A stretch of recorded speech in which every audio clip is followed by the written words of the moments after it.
Welcome to the Action Network studio in New York City. I'm Maria Marino, and this is Green Dot Daily. We're live every weekday at 3 Eastern on the Action app and YouTube channel. We've got plenty of NBA bets and analysis with the in-season tournament continuing tonight. Plus, we'll talk Heisman voting and college football playoff with Tim Kalinowski. But we start with the worst beats from NFL Week 12. According to Action Network Luck Rankings, the Saints were expected to beat the Falcons, but could not. Commanders were expected to compete way more with the Cowboys. That didn't happen. And the expected score for Bills-Eagles actually had the Bills getting the W, but they fell in OT. Our predictive analyst, Nick Giffen, joins us now. I think it's safe to say that Bills-Eagles game probably had the most eyeballs on it. So how did that game in particular impact your luck rankings? Yeah, exactly. That definitely had a major impact on the luck rankings. Now, we still have the same top three as last week: Pittsburgh, Philadelphia, Denver, 1, 2, 3. But most notably, Philadelphia is just 1.6% behind Pittsburgh in our luck percentage, which of course is how we get the luck rankings there. That's the closest anyone has been to Pittsburgh for that number one spot in the luck rankings since week 5. Back then, it was Philadelphia then as well, who was just 1% behind Pittsburgh. So it's been a while since anybody's threatened the Steelers for the top spot. Meanwhile, Buffalo, they dropped to 32nd. Yes, dead last in the NFL in luck. This is the first time Buffalo has been at the bottom of the luck rankings this year. And the last time they were at the bottom of the luck rankings was at the end of 2021 after they got eliminated from the playoffs. And you know, it's just one of those things. There definitely were some plays that went against Buffalo that maybe could have flipped the game, especially early, and Philadelphia benefited from that. Just does not seem like Buffalo's year. But after the game Sunday afternoon, our colleague Brandon Anderson tweeted, quote, "The Eagles are this year's Vikings." I remember the Vikings were ranked number 1 luckiest last season for us, Eagles number 2. But is that a fair statement? Yeah, I mean, it kind of is, but I would really just say that this year's Eagles are last year's Eagles because last year's team went 7-1 in one-score games in the regular season, and this year's team is 7-1 so far in one-score games. And, you know, like you said, the Eagles finished last year in the regular season second in the luck rankings. They're second right now.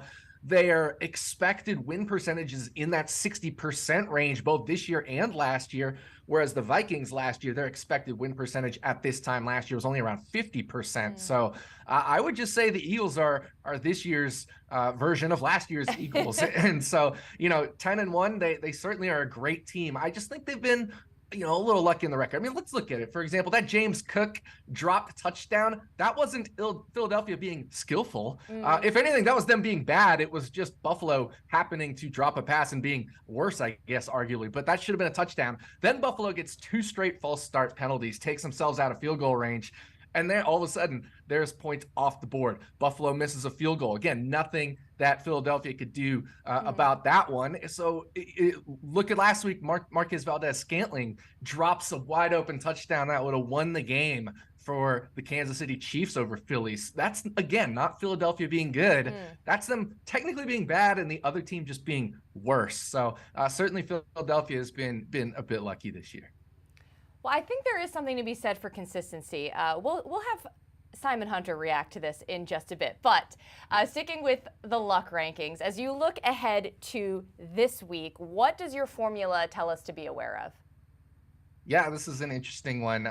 We have a trend where, and it's not the state of Pennsylvania specifically, just so happens both, of course, the Steelers and the Eagles are 1-2 in our luck rankings. We have a trend that says in week 13, all the way through the end of the season, including the playoffs, games with at least a 30% luck gap. So the difference in luck percentage between two teams being at least 30%. The unluckier of the two teams is 25, 7, and 2 against the spread. So it's a 34 game sample size over the last 6 years. And that's 76.5% against the spread. If we just look at road teams, these same games, but the unlucky team also being the road team, those teams are 13-1-1 against the spread. That's 90% against the spread if the team also happens to be on the road. And both of the games that Pittsburgh and Philadelphia are involved in this week, fit this bill. There's at least a 30% luck gap. So Arizona is on the road facing Pittsburgh. So we know Arizona's the unlucky team there, and that luck gap is 32.3%. And San Francisco, in that marquee matchup against the Philadelphia Eagles on the road, luck gap of 31.6%. So just playing the trends there, it would say to back Arizona and to back San Francisco on the spread. Now, again, these are against closing spreads. So right now we're only Tuesday. We kind of have to see where these things move, but at least against the closing spread, road unlucky teams this late in the season with a large luck discrepancy have been covering at an absolutely bonkers rate. Certainly something to keep an eye on. Nick Giffen, thank you. Anytime. Staying in the NFL, check out this line movement for the Niners-Eagles game this Sunday. Eagles opened as a 1-point favorite. Now the 49ers are favored by 3. We've seen 76% of bets and 52% of money coming in on San Francisco thus far. Majority of action also on the over. Let's welcome in Chad Millman and Simon Hunter. I just got to say, I can't wait for this Sunday. We're going to be sweating this game together. At least I know Simon's going to be sweating it. It's going to be a good time at this live event in New Jersey. But look, before we talk about the line movement, I got to get this off my chest. I need to know this from you, Simon. We just had Nick Giffen on talking about how lucky the Eagles are. They're second in the Action Network luck rankings. And I think in general, there's like this narrative that they're just lucky. What say you to that? As someone that is partially Irish, I would say luck is a skill. And I view that as one of their many skill sets this Eagles team has. So have they been lucky this season? Yeah, I agree. But they've also been beating teams that, people say they weren't going to beat, and they're winning games that people didn't think they would win. And how many other teams in the NFL had back-to-back 10-1 seasons? Not many. So going by the NFL numbers and the standards, yes, they've been lucky this season. They had big injuries, and they've overcome those injuries. This week, the professionals, they're saying those injuries are going to catch up to them, and they like the 49ers. So definitely an interesting game, especially with all the line movement in this game. Well, speaking of, you saw the line movement, 4-point swing. Chad, what do you make of this, and what side are you on? Well, let me just say one thing about the luck comment, because we've seen in real time, we have an example from the Bears-Vikings last night. There's a difference between a team getting lucky and then being able to take advantage of those situations, which is what the Eagles have been doing, and they should get credit for understanding how to activate when they are given a gift. And the Bears, who couldn't activate in any scenario because of a litany of incompetencies, that is what makes the Eagles so great, and what makes their coaching staff so good, I think, is that they make the right decisions at the right time to give their team confidence that they can overcome disadvantageous situations and take advantage when they're given these gifts. I don't think that's luck. I think that's actually really good coaching and sort of really good player development. As for the game, it's a tricky one, right? Because Simon and I talked about this on the favorites on Sunday night, and this line was moving in real time. It was actually, before we went on air, it was at 2.5. When we were on air, it was at 1. The Niners were 1-point underdogs. I tried to bet it on air, and the odds changed while I was betting the Niners at +1, and they went to -1. And now all of a sudden they're a field goal favorite. I don't know what to do with this game. I liked the Niners when they were underdogs. I think they're probably the overall better team. But now it's at 3, and that kind of makes me a little bit more squeamish. So I haven't pulled the trigger on anything yet. Simon, have you pulled the trigger on anything? Yeah, but I probably should have just waited. I did take the Eagles when they got to 2, took them when they got to 2.5, and I'll take them again now they're at 3.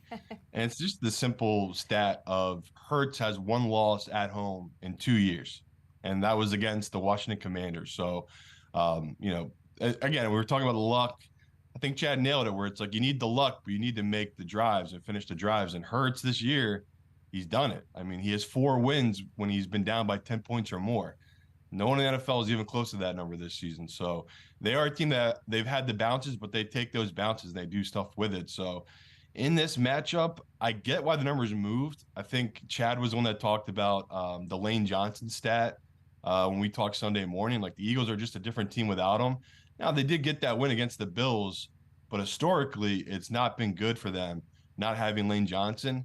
Now you have Chase Young and, just an incredible front with this 49ers team. And we've all seen Bosa's really come on here of late. It looks like he had a slow start because of that injury. Now he's in full speed. That 49ers defense, when it's all going, they're really dominant. Chad even talked about it again on Sunday. When Debo's around, when Kittle's around, when McCaffrey's around, when Williams is healthy, this 49ers team is really dominant. But like we just said, that's a lot of movement. And this is professional money driving. This isn't public moving this number. That's professional money moving this number all the way up. So, Hurts, he's the favorite right now for MVP. This is another MVP moment. It feels like if he can win this game with injuries they have as an underdog at home, this is one of these at the end of the season when people are weighing who should win the MVP. This is a game that'll pop up. So, pretty defining moment for both these teams in this season where this could decide the one seed in the NFC. Maria, I know you're going to want to use Simon's MVP comment to segue to our next segment because he laid it up nicely. But I will say one thing you got to find on the YouTube or anywhere else is there is this side-by-side video of Jason Kelce and Jalen Hurts watching Jake Elliott's kick to tie the game against the Bills. And normally in that scenario, you see a lot of players jumping up and down. They're screaming, they're yelling, they're celebrating because the game is extended and their kicker made a great play. These guys didn't even flinch. Like, they didn't need it. It's like Game they had face just the watched whole way. It's like they had just watched the other team punt and now they were getting ready to go back on the field. I mean, to me, that's a reflection of their mindset, what their expectations are, and how good they feel about their team no matter the circumstances. Well, you're right that I was going to segue into MVP talk. I was going to say this first, that I agree with both of you guys when it comes to the Eagles. I think luck is the residue of design, and I will accept no Amen. I will accept Preach no Eagles slander on this program, and that's coming from a Giants fan because I just think it's so impressive what they've done. I love Jalen Hurts. I'm just going to go out and say it. And meanwhile, when Simon was, talking, I'm getting chills thinking about this could be his final case for the MVP, and we're going to be able to experience it together. It's going to be beautiful. But that being said, he is the favorite now, or has the best odds to win MVP. Jalen Hurts does at plus 130. Let's talk about if there's anyone else you would be considering betting for MVP at this point. We've talked about Brock Purdy before on this show. We've talked about Christian McCaffrey. Their odds are, they've ballooned a bit. You got Dak Prescott in there at plus 750. Is there any one of those you would consider taking, Simon? Yeah, I don't hate the Dak value. We talked Dak. I want to say a month ago we talked about, I think he was 12 or 15 to 1. We just talked about the storylines. That's what you're looking for when you're betting these kind of things. And if they can pull the upset off and they can beat the Eagles in a couple of weeks and they end up winning the division, maybe getting the 1 seed, how do you not give it to Dak this year? He's played really well. I know they haven't beat a team with a winning record, but I can't put that all on Dak, right? That's been their defense hasn't showed up in some spots. And for the most part this season, Dak has played really well. He deserves to be at that number he's at right now. And I still think you're getting a little bit of value on that. Like I have him just above Lamar right now in my own ranking. So to me, if you're looking for value at the top right now, I would go with Dak. It's all set up for the Cowboys this year. They have the team, they have the schedule. It's lining up for them. Like me and Chad, I can't believe it's still alive. We talked them preseason about winning the division, and it's not totally dead yet. You can go on that line right now and look at the divisional odds. The Cowboys are still alive in this. So if I was going for an outside long shot, I know it's not crazy numbers, but I still think there's value on it. Plus 750. I would take Dak here. Spoken like a true professional. Chad, do you agree?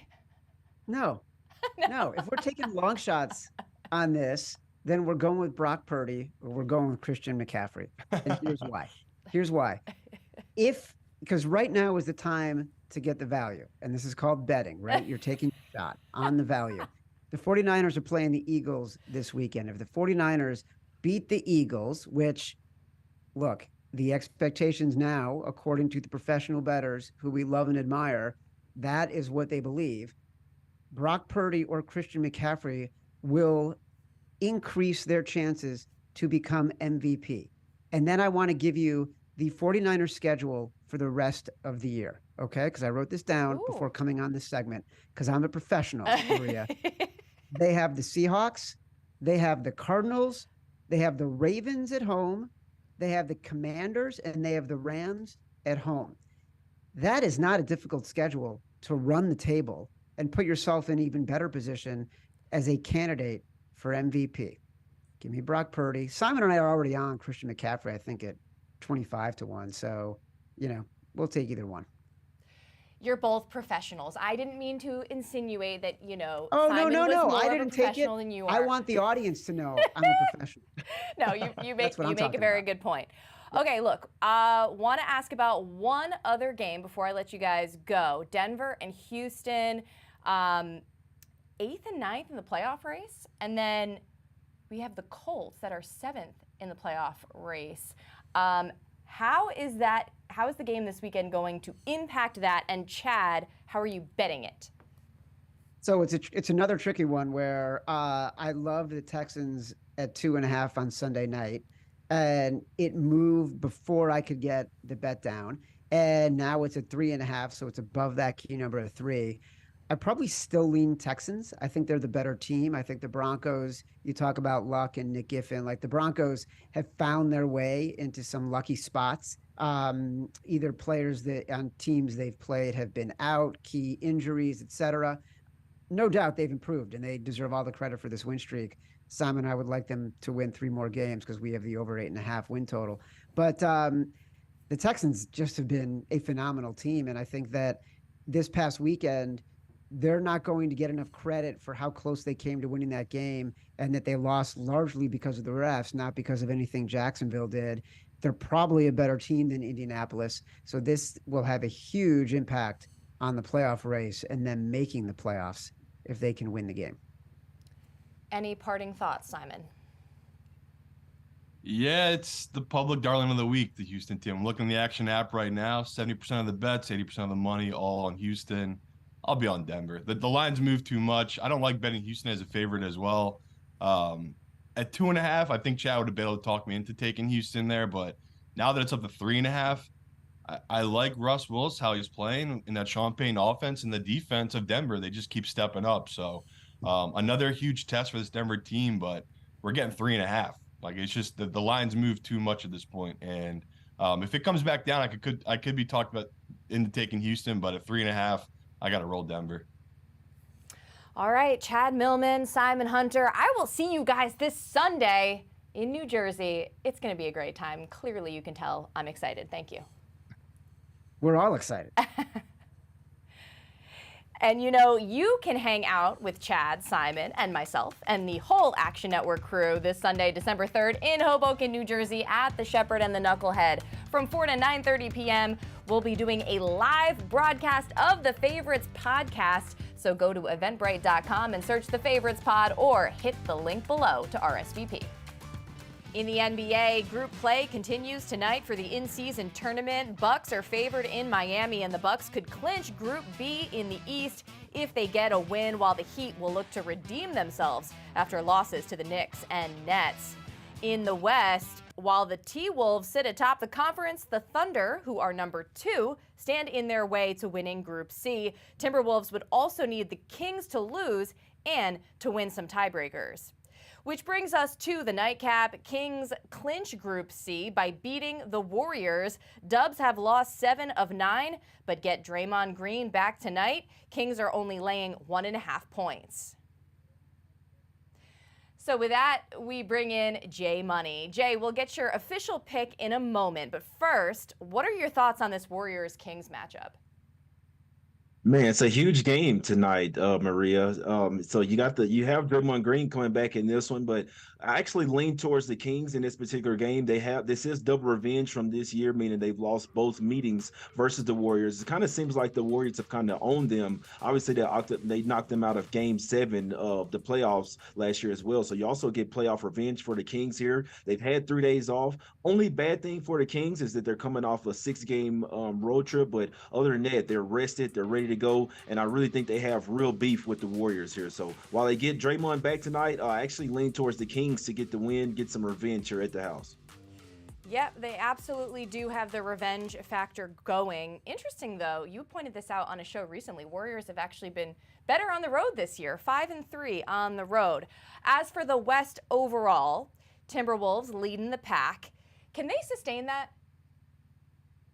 Well, I definitely think they can. Anthony Edwards is playing at an MVP level right now. They have the best defense in the league. And so I always say defense wins championships. If they can continue to play defense like this, and Anthony Edwards is looking like an MVP candidate, they have a nice bench as well. Michael Conley is playing really well. So I don't think they'll finish atop of the West, but I definitely think they can sustain being a top 3 team. And like I say, as long as Anthony Edwards is playing at an MVP level, they have a shot to stay at the top of the West.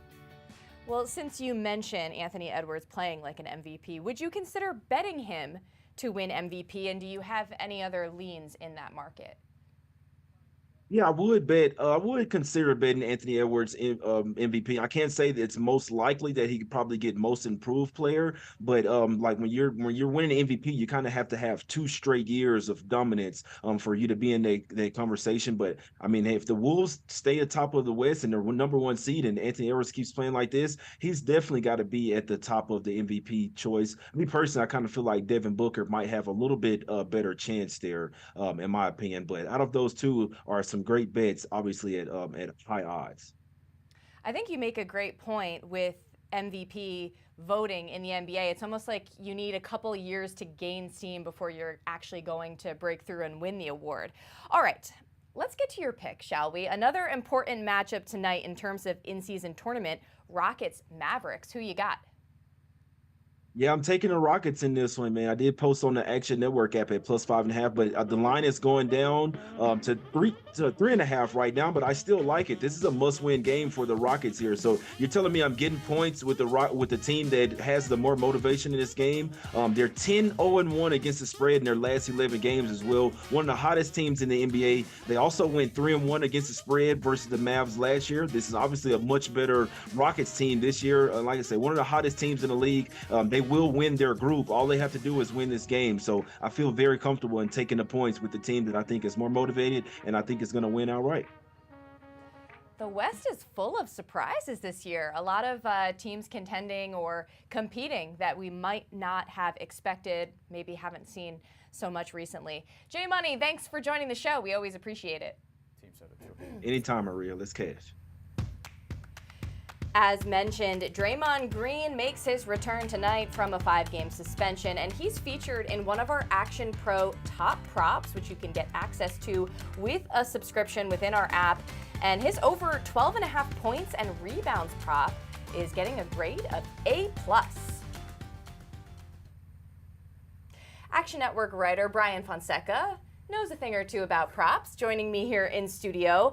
You actually wrote a game guide for Bucks Heat tonight. Sadly, we've gotten word that Jimmy Butler will not play, but there's still a lot of excitement around this matchup, I would say. Yeah, you don't have to blow up the whole game guide because Jimmy Butler's out and kind of ruined it. But at the same time, you know, this is still a big game. This is two of the biggest rivals in the NBA at this point. They've met in the playoffs 3 of the last 4 years. Jimmy Butler's obviously been a big part of that, but there's still a lot on the table here. The line is moving.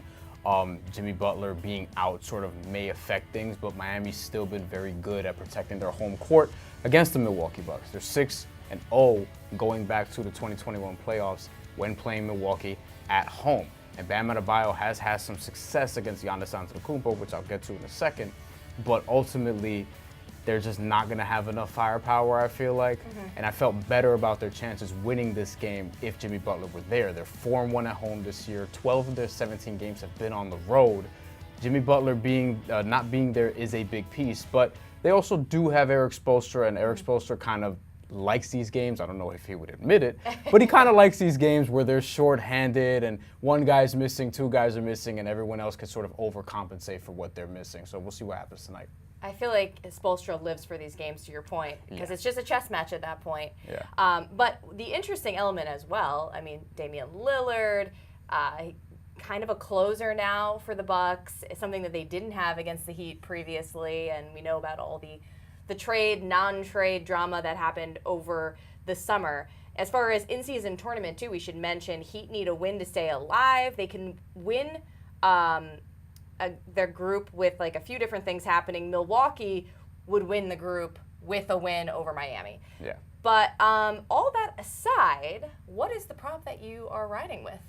Admittedly, I liked this more previously, but Giannis Antetokounmpo, I took his under at under 30.5 points. At plus 100 it was at the time I took it. It's actually minus 110 right now because of what I outlined before. He doesn't have a large record of success offensively against Bam Adebayo relative to what Giannis Antetokounmpo typically does against anybody on the planet who's breathing and can play basketball. But Bam Adebayo has had some defensive success, could defend him on isolations.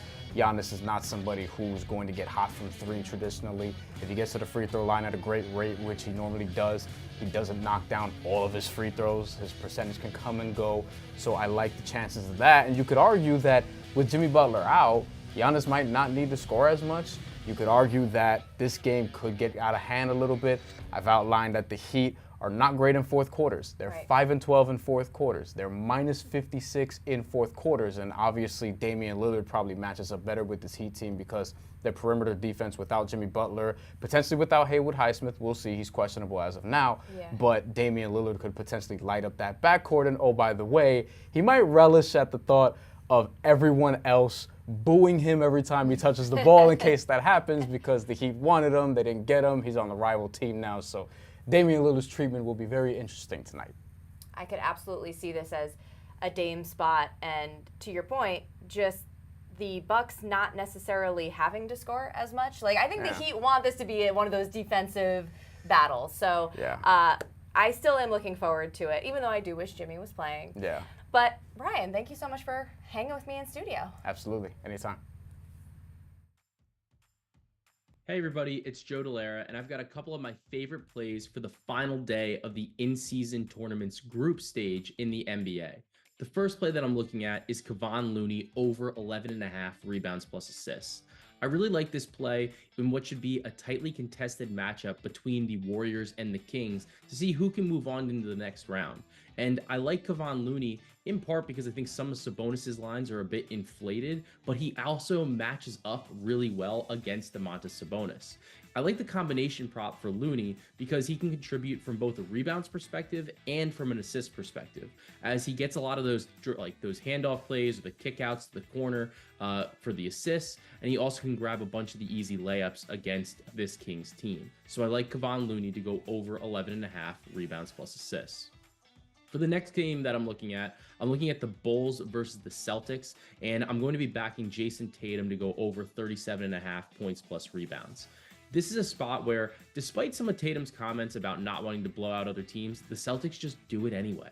And he absolutely torched the Bulls last season. He averaged 30.5 points, 9.8 rebounds, and 6.3 assists per game in those four matchups. On the season, Chicago has the 20th ranked defensive rating in the league, and they should continue to allow some monster performances from their opponents.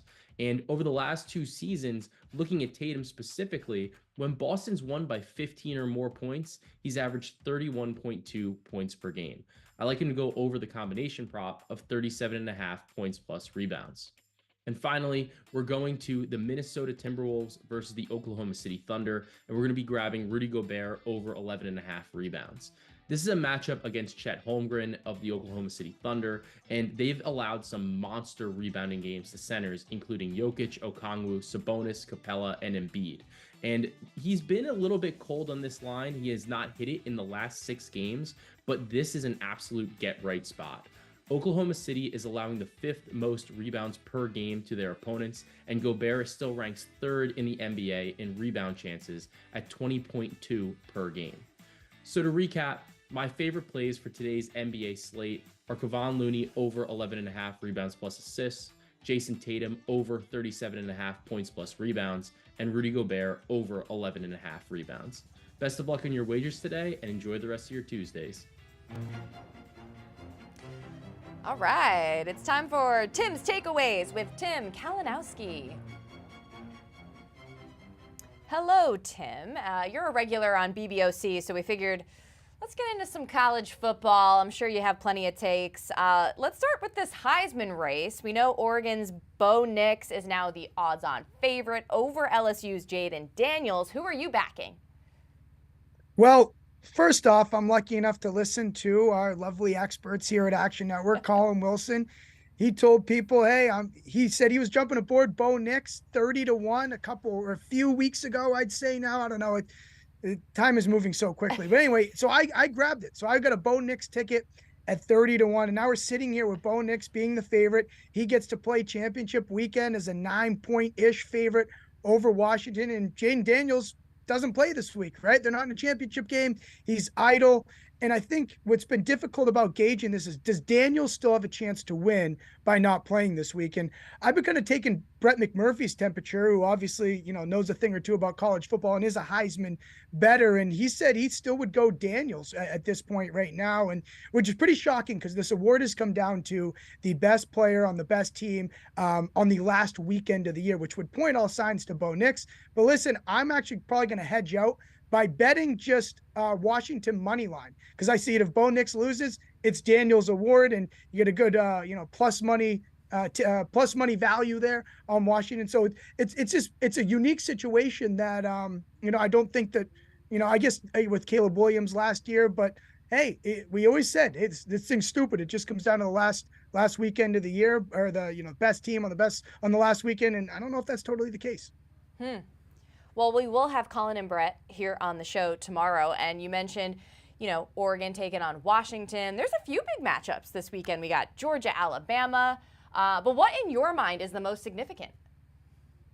I'm going to take a big cop out here, Maria. I'm going to go Louisville and Florida State, because the headache it is going to be for the committee if Florida State Florida State wins with their backup quarterback, and they're going to be undefeated in a weak ACC. And it's like, okay, we all know that the teams on the outside looking in, the one-loss teams, are probably better than Florida State. But how do you keep undefeated Florida State out of the playoff? I always say this to people. It's not what you think is going to happen or what your college football playoff would be. It's what the committee's college football playoff will be.